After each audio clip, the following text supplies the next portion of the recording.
So ஒவ்வொரு தடவையும் இந்த மாதிரி நான் விடயங்களை போயிட்டு பார்க்கும்போது 1000 வருஷத்துக்கு முன்னாடி 2000 வருஷத்துக்கு முன்னாடி தமிழர்கள் எப்படி வாழ்ந்திருக்காங்க, அறிவுபூர்வமாகவும் சரி, படைபலத்துலேயும் சரி, வாணிபத்துலேயும் சரி, அவங்க நம்பிய அந்த சைவ மதத்தையும் சரி, எப்படி வாழ்ந்த ஒரு இனம் இன்றைக்கி எப்படி அப்படியே தமிழ்நாடுங்கிறதுலே சுருங்கி வந்துருச்சு. அதுலேயும் இன்றைக்கி பேர் மட்டும்தான் தமிழ்நாடுன்னு இருக்குது. மற்ற எல்லாமே வட இந்தியர்களும் வந்தவர்களும் ஆட்சி செய்கிறாங்க. பூர்வ குடிகள் ரொம்ப கடை நிலையில் இருக்காங்க. குறிப்பாக இப்போ சொல்லணும்னா இந்த அனகாபுத்தூரில் கூட இப்போ அடித்து விரட்டினாங்க. அதே மாதிரி டெல்லியில் பார்த்திங்கன்னா ஒரு பாலங்கட்டுன்னு சொல்லிட்டு அங்கே 2-3 தலைமுறையாக இருந்த தமிழர்களையும் அடித்து விரட்டிக்கிட்டே இருக்காங்க.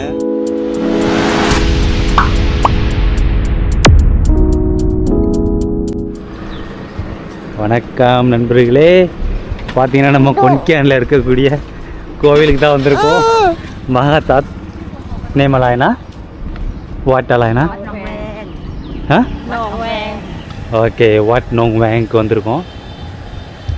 மொத்தம் இது 9 அடுக்கு மாடி, 9 அடுக்குகள் இருக்குது. இந்த கொன்கேன் நகரத்தில் நிறையா கோவில்கள் இருக்கான். அதில் முக்கியமான கோவில் இதுவும் ஒன்று. வாங்க உள்ளே போய் பார்க்கலாம், எப்படி இருக்குன்னு போய் பார்க்கலாம். பாருங்கள், ஒரு புத்த துறவி எல்லாருக்கும் கையில் நூல் கட்டி விடுறாரு. நூல் கட்டுறதுனா அது ஆசீர்வதிக்கிறது மாதிரி. உள்ள பாருங்கள், அப்படியே தங்கம், உண்மையான தங்கம் மாதிரி அப்படியே ஜொலிக்குது தகன்னு.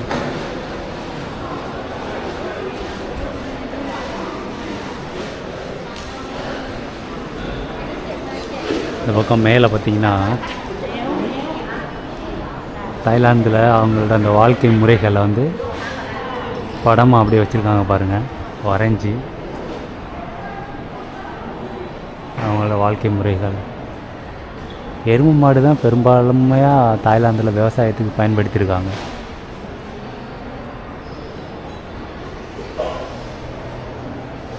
மேலே முழுவதும் பார்த்திங்கன்னா அவங்களுடைய அந்த வாழ்க்கை முறையை, அந்த புத்த திரவம் போகிறது, அதை எப்படி அவங்க அதை அந்த புத்த திரவம் போகிறத எப்படி அனுசரிக்கிறது அப்படிங்கிற எல்லாத்தையும் வரைஞ்சி அப்படியே காமிச்சு ஆர்ட் மாதிரி வச்சுருக்காங்க. இப்போ அப்படியே பார்த்திங்கன்னா நம்ம 2வது தளத்துக்கு வந்துட்டோம். கீழ்த்தளத்து கீழே மக்கள் உட்காந்துருக்காங்க. அதே மாதிரி புத்த திரவியம் உட்காந்துருக்காரு பாருங்கள் கீழே. மேல் தளத்தில் பிறகும் நம்ம 2வது தளத்தில் மொத்தம் 9 தளம் இருக்கான்.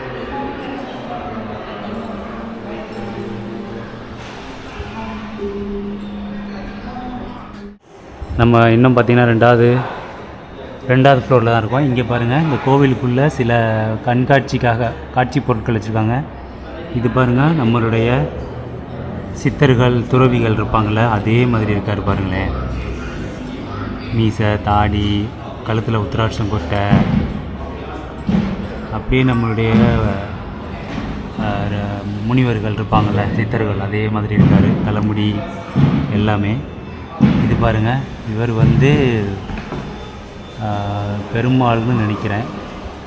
இங்கே பாருங்கள், அந்த யாழின்னு சொல்லுவோம்ல அந்த மாதிரி இருக்கக்கூடிய ஒன்று. அது மேலே தாமரையில் உட்காந்துருக்காரு, பெருமாள் தான்.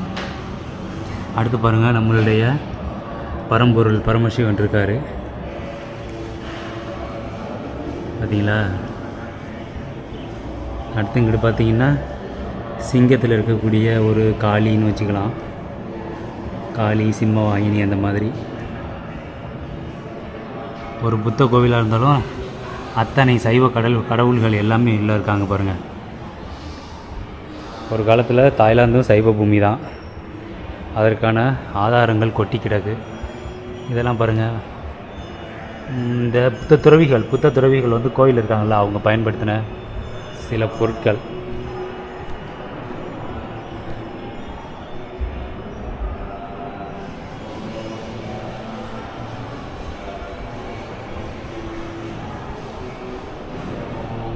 பார்த்திங்கன்னா கோவிலுக்குள்ளேயே ஓலைச்சுவடி, கிட்டத்தட்ட பார்த்திங்கன்னா ஒரு 400 ஆண்டுகள் பழமையான ஓலைச்சுவடியை இங்கே பார்வைக்காக காட்சிப்படுத்தி வச்சுருக்காங்க. எவ்வளோ ஓலைச்சுவடி இருக்குது பாருங்கள். சும்மா ஒரு 400 வருஷம் பழமையானது தான். அதனால தான் இவ்வளோ ஃப்ரெஷ்ஷாக இருக்குது. இங்கே பாருங்கள், இந்த மண்ணின் மக்கள் வந்து இந்த நாட்டை ஆட்சி பண்ணுறதுனால அவங்களுடைய வரலாறு சம்மந்தமானதெல்லாம் எப்படி போற்றி பாதுகாக்கிறாங்க பாருங்கள். ஆனால் தமிழ்நாட்டில் இருக்கக்கூடிய கல்வெட்டு, ஓலைச்சுவடி எல்லாத்தையும் கொண்டு போய் திராவிட மொழின்னு சொல்லி மைசூரில் போட்டு படிக்காமலே அழிஞ்சு போயிட்டுருக்கு. இங்கே பாருங்கள், இவங்களோடது வெறும் 400 வருஷம், கிட்டத்தட்ட ஒரு 500 வருஷம் தான் பழமையானதாக இருக்கும். எவ்வளோ அழகாக போற்றி பாதுகாக்கிறாங்க பாருங்கள் ஓலைச்சுவடியை. இதெல்லாம் பாருங்கள், பழைய காலத்தில் பயன்படுத்தோம்ல அரிசி போடுறதுக்கு, இந்த மாதிரி பொருட்கள் வச்சுக்கிறதுக்கு பயன்படுத்தின அந்த பீங்கானில் செஞ்ச எல்லாத்தையும் காட்சிப்படுத்தி வச்சுருக்காங்க. இன்னும் நம்ம 2வது தளத்திலே தான் இருக்கோம்.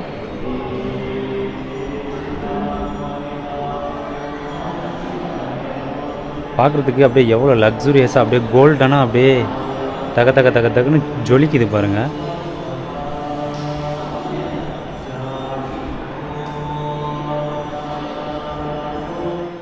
நீங்கள் தாய்லாந்தில் வந்து நம்ம ஊரில் உரலில் இடிப்போம்ல, இடித்து உம்மி தனியாக நெல் தனியாக பிரித்து கஞ்சி காய்ச்சி குடிப்போம். இங்கே வந்து ஒரு கம்பு மாதிரி வச்சு அதை காலில் மிதிக்கிறாங்க. அங்கே டம்னு அடித்து அப்படியே நெல் உம்மியை எல்லாம் தனித்தனியாக பிரிஞ்சிடும். அதுக்கப்புறம் புடைக்குது ஆரம்பிப்பாங்க. முறம் நம்ம ஊரில் முறம் வந்து இப்படி ட்ரையாங்கிள் ஷேப்பில் இருக்கும், இங்கே உருளையாக இருக்க மாதிரி இருக்குது பாருங்கள். மரத்தில் புடைச்சி இந்த பக்கம் கஞ்சி காய்ச்சுறாங்க பாருங்கள். மொத்தம் அதுவும் ஒரே இதில் இருக்குது. எல்லாமே நம்ம தமிழர்கள் மாதிரி தாங்க இவங்க. எருமை, விவசாயத்துக்கு பயன்படுத்துகிற எருமையோடு அவ்வளோ ஒன்றி வாழ்ந்துருக்காங்க. நம்மளும் அப்படி தான் வாழ்ந்துருக்குறோம் பாருங்கள். எவ்வளோ குடும்பம், ஃபேமிலியாக, தாத்தா பாட்டி அம்மா அப்பா பசங்க எவ்வளோ வந்து அந்த கூட்டு குடும்பமாக எப்படி வாழ்ந்துருக்காங்க பாருங்கள். இன்றைக்கி வெஸ்டர்ன் கல்ச்சரில் மிக்ஸ் ஆகி போயிட்டு எல்லாம் இழந்துட்டாங்க. நம்மளை மாதிரி தான் அவங்களும். ஆனால் ஒரு காலத்தில் ரொம்ப ஃபேமிலி ஓரியன்டாக கூட்டு குடும்பமாக, இப்போயும் ஃபேமிலி ஓரியன்ட் தான் தாய்லாந்து, கூட்டு குடும்பமாக வாழ்ந்துருக்காங்க. ஏன்னா நம்ம 3வது தளத்தில் இருக்கோம்.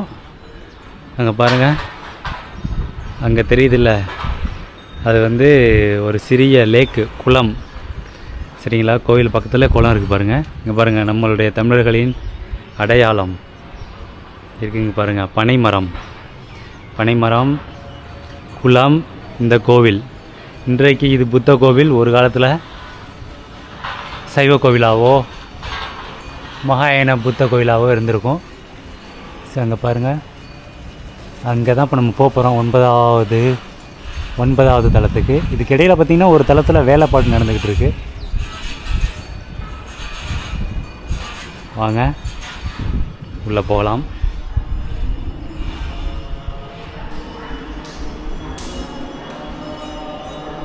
இதில் ஃபுல்லாக அந்த புத்தத்தை பற்றின கதைகள், வரைபடங்கள் எல்லாம் வரைஞ்சி வச்சுருக்காங்க. அங்கே பாருங்கள், புலித்தோல் உடுத்திய ஒரு முனிவர் இருக்கார். இவங்களும் புலித்தோல் உடுத்தியிருக்காங்க. இவங்கெல்லாம் வந்து சைவ மதத்தை சேர்ந்த சித்தர்கள். சைவ மதத்தில் இருக்கக்கூடிய சித்தர்கள் தான் புலித்தோலை உடுத்திய சிவனை பற்றி பாடியிருப்பாங்க. இங்கே பாருங்கள், அதே மாதிரி இவங்க புலித்தோலை உடுத்தியிருக்காங்க. இங்கே பாருங்கள், இங்கே வந்து ஒரு ரிஷி இருக்கார், முனிவர் இருக்கார். இவரும் வந்து புலித்தோல் உடுத்தியிருக்காரு.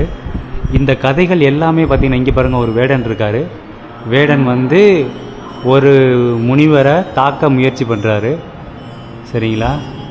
இங்கே பாருங்கள், ஒரு முனிவர் வராரு தெருவுக்குள்ளே. எல்லோரும் வந்து அந்த முனிவரை அடித்து விரட்டுறாங்க. முனிவரை கண்டவொடனே அடித்து விரட்டுறாங்க. முனிவர் மரத்து மேலே ஏறி நிற்கிறாரு. அப்பையும் ஒரு வேடன் வந்து முனிவர் அடிக்கிறாரு.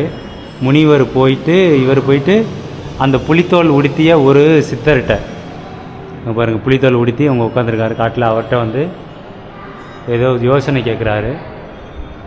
ஸோ இது எல்லாமே பார்த்திங்கன்னா சைவ மதத்தை வெளிப்படுத்தக்கூடிய கதைகள் தான். புத்தர் பிறப்பதற்கு முன்னாடி நடந்த கதைகள் இதெல்லாமே அப்படின்னு சொல்கிறாங்க. அப்போ தெற்காசியா முழுவதுமே சைவ மதமும் பரவி இருந்துச்சு அப்படிங்கிறத நம்ம மீண்டும் இந்த மாதிரி கோவில்களுக்கு வரும்போதும் மற்ற வரலாற்று இடங்களுக்கு போகும்போதும் நம்மளால் பார்க்க முடியுது. இங்கே பாருங்கள், அப்படியே சிவன் மாதிரியே புலித்தோல் உடுத்தி அமர்ந்திருக்காரு பாருங்கள். அதனுடைய வரைபடங்கள் எல்லாத்தையுமே நீங்கள் பார்க்கலாம். இங்கே பாருங்கள், இதெல்லாம் புத்தர் பிறப்பதற்கு முன்னாடி நடந்த கதைகளாம். பார்த்தீங்களா எப்படின்னு?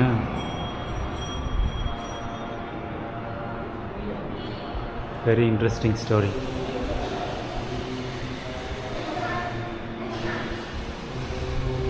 எல்லாம் சுத்த சைவர்கள்ங்க. தாய்லாந்து மக்கள் சுத்த சைவர்கள்.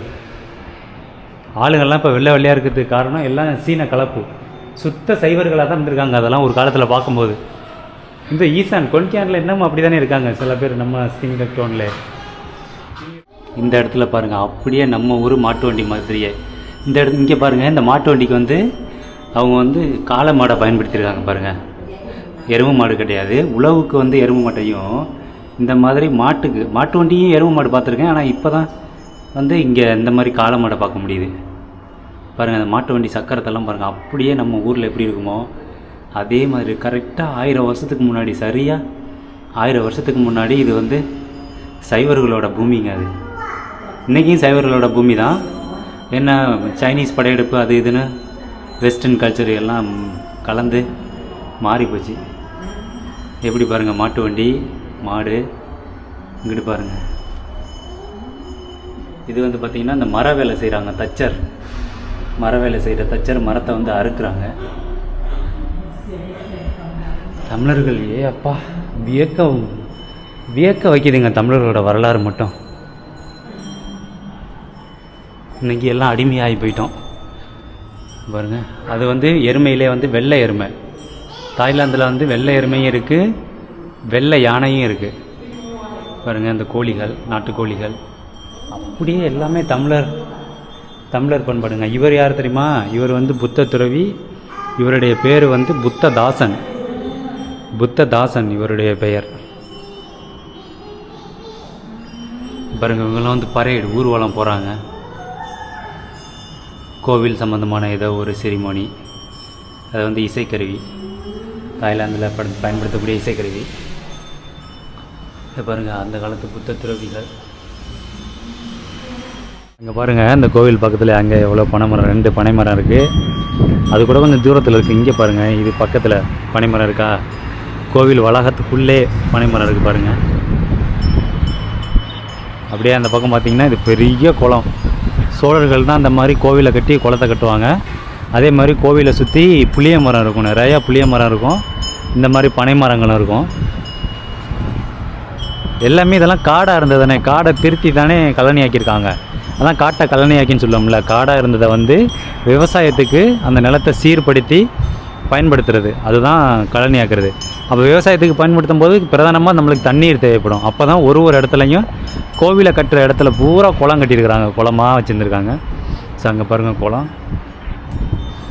இப்போ வந்து நம்ம 3ஆவது தளத்தில் தான் இருக்கோம். இதுக்கு மேலே வந்து நம்ம வந்து போக முடியாது. ஏன்னு பார்த்தீங்கன்னா மேலே வந்து கட்டுமான பணிகள் நடந்து கொண்டிருப்பதால் நம்ம வந்து போக முடியாது. இதுதான் கொன்கியான் நகரம். பாருங்கோ எப்படி இருக்குன்னு. கொன்கியானில் வந்து நீங்கள் அங்கங்கே பார்த்தீங்கன்னா எல்லா இடத்துலையும் டைனோசர் வந்து சிலை வச்சுருப்பாங்க. ஏன்னு பார்த்தீங்கன்னா கொன்கியானில் மட்டும் ஸ்பெஷல் ஸ்பீசிஸ். கொன்கியானில் வந்து ஒரு தனித்துவமான டைனோசர் இனம் வாழ்ந்ததா அறிவியல் பூர்வமான ஆதாரங்கள் இருக்குது. அதனால தான் வந்து நீங்கள் இங்கே பார்க்கலாம் பாருங்கள். இங்கே பாருங்கள், இந்த கோவிலில் கூட டைனோசரோட சிலை வச்சுருக்காங்க பாருங்கள். காரணம், இந்த கொன்கியான் மண்ணில் வந்து டைனோசர் வாழ்ந்ததுக்கான அறிவியல் பூர்வமான ஆதாரங்கள் இருக்குது. அதே மாதிரி அந்த பக்கம் யானை வச்சுருக்காங்க, யானையோட சிலை. இந்த பக்கம் டைனோசரோட சிலை. ஸோ இது எல்லாமே தமிழர்களோட பூமிங்க. அது தெற்காசியா முழுவதுமே தமிழர்கள் தான் வாழ்ந்துருக்காங்க. அதே மாதிரி தமிழர்கள் தான் வந்து வணிகமும் பண்ணியிருக்காங்க. 1000 வருஷத்துக்கு முன்னாடி போனீங்கன்னா தமிழர்கள் தாங்க த டான் ஆஃப் சவுத் ஈஸ்டியான்னு கூட சொல்லிக்கலாம். டானு, ரியல் டானு. வங்கக்கடலுக்கு பேரே வந்து பழைய பேர் பார்த்திங்கன்னா சோழக்கடல், இல்லைன்னா சோழன் ஏரி, சோழன் லேக்கு, சோழக்கடல் தான் சொல்கிறாங்க. அதுக்கப்புறமா வெள்ளைக்காரன் வந்து நம்ம இந்தியா சுதந்திரம் அடைஞ்சதுக்கப்புறம் தான் அதை வந்து பே ஆஃப் பெங்கால்னு மாற்றி விட்டாங்க. அதனுடைய ஒரிஜினல் பெயர் சோழா லேக்கு, சோழா கடல். எப்படிப்பட்ட ஒரு இனம் பாருங்கள் அந்த தமிழ் இனம். இன்றைக்கி இந்துன்னு சொல்லி அவ்வளோ பெரிய சைவத்தை 5000 ஆண்டுகள் தெற்காசியா முழுவதும், ஏன் உலகம் முழுவதும் கூட சொல்லலாம், கோலை வச்சின சைவத்தை ஹிந்துன்னு ஒரு சின்ன டப்பாக்குள்ளே போட்டு அடைச்சி தமிழர்கள்ங்கிற ஒரு பேரினம், தமிழர்கள்ங்கிற ஒரு பேரினத்தை வந்து திராவிடன் மண்ணாங்கட்டின்னு சொல்லி போட்டு டம்மி ஆக்கி நம்மளுடைய ஓலைச்சுவடி கல்வெட்டெல்லாம் தூக்கி குப்பையில் போட்டு இன்றைக்கி நம்மளை வந்து ஒரு சவளப்பிள்ளை மாதிரி ஆக்கி வச்சுருக்காங்க.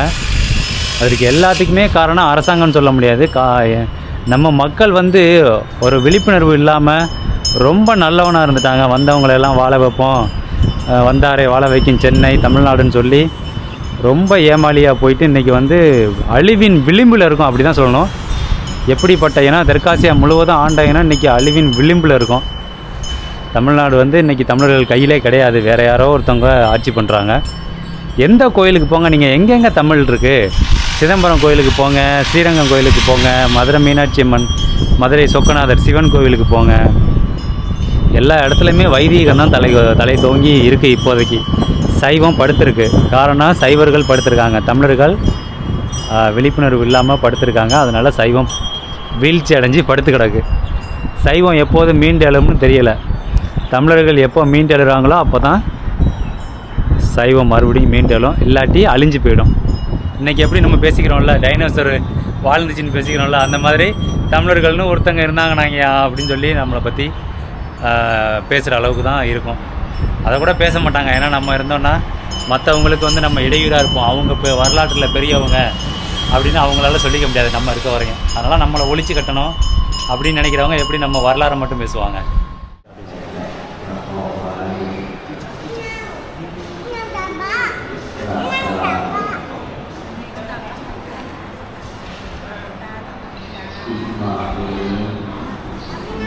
ஏன்னா நம்ம 3 தலங்கள் வரைக்கும் தான் போனோம். ஏன்னு பார்த்தீங்கன்னா 3ஆவது தலத்துக்கு மேலே வந்து போக அனுமதி இல்லை. வந்து வேலை நடந்துக்கிட்டு இருக்கு. ஸோ மொத்தம் 9 தலங்கள்னு சொன்னேன். 1 2 3 4 5 6 7 8 9, ஆமாம் 9 தலங்கள். அந்த புத்த விகாரை இருக்கும்ல, விகாரையில் அப்படியே இங்கே ஃப்ளோர் மாதிரி 9 ஸ்டோரி, நல்லா அழகாக இருக்குது.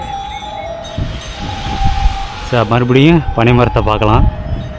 சைவர்களின் பனைமரம், சைவத்தமிழர்களின் பனைமரம். ஸோ இந்த கோவிலில் வந்து இது மாதிரி வாயில் காவலர்கள் இருப்பாங்க. இங்கே ஒருத்தர் இருக்காரா, அதே மாதிரி அங்கே ஒருத்தர் இருக்கார் பாருங்கள். அவங்களெல்லாம் யாருன்னு கேட்டிங்கன்னா யாக்கும்பாங்க. யாக்குன்னா யாரும் இல்லை, நாகர்கள் தான்.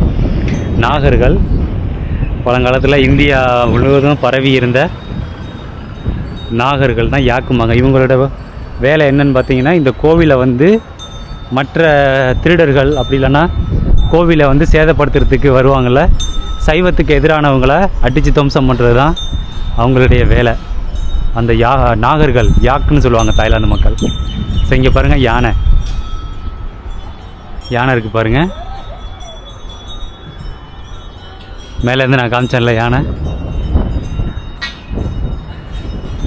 அதே மாதிரி அங்கே போனோன்னா டைனோசர், தாய்லாந்தில் இந்த கொன்கேன் பகுதியில் வாழ்ந்த டைனோசரோட சிலைகள். அந்த மாதிரி அவங்களோட பாரம்பரியமான விடயங்களை எல்லா இடத்துலையுமே வச்சுருப்பாங்க. ஸோ இந்த இடத்துலையும் ஒரு பனைமரம் இருந்துச்சான். அது கோவில் வந்து வேலைப்பாடுனால 4 மூலையிலையுமே பனைமரம் இருந்துச்சான். அது கோவில் வேலைப்பாடுனால வெட்டிட்டாங்களாம். ஸோ இங்கே பாருங்கள் டைனோசர், இது வந்து சிலையாக வச்சுருக்காங்க. பக்கத்துலேயே பார்த்தீங்கன்னா இந்த புல்லுலே டைனோசர் மாதிரி வெட்டியிருக்காங்க பாருங்கள். அப்படி பார்த்தீங்களா? ஸோ கோவிலோட எல்லா பக்கமும் பார்த்து முடித்தாச்சு. ஸோ ஒவ்வொரு தடவையும் இந்த மாதிரி நான் விடயங்களை போயிட்டு பார்க்கும்போது 1000 வருஷத்துக்கு முன்னாடி 2000 வருஷத்துக்கு முன்னாடி தமிழர்கள் எப்படி வாழ்ந்திருக்காங்க, அறிவுபூர்வமாகவும் சரி, படைபலத்துலேயும் சரி, வாணிபத்துலேயும் சரி, அவங்க நம்பிய அந்த சைவ மதத்தையும் சரி, எப்படி வாழ்ந்த ஒரு இனம் இன்றைக்கி எப்படி அப்படியே தமிழ்நாடுங்கிறதுலே சுருங்கி வந்துருச்சு. அதுலேயும் இன்றைக்கி பேர் மட்டும்தான் தமிழ்நாடுன்னு இருக்குது. மற்ற எல்லாமே வட இந்தியர்களும் வந்தவர்களும் ஆட்சி செய்கிறாங்க.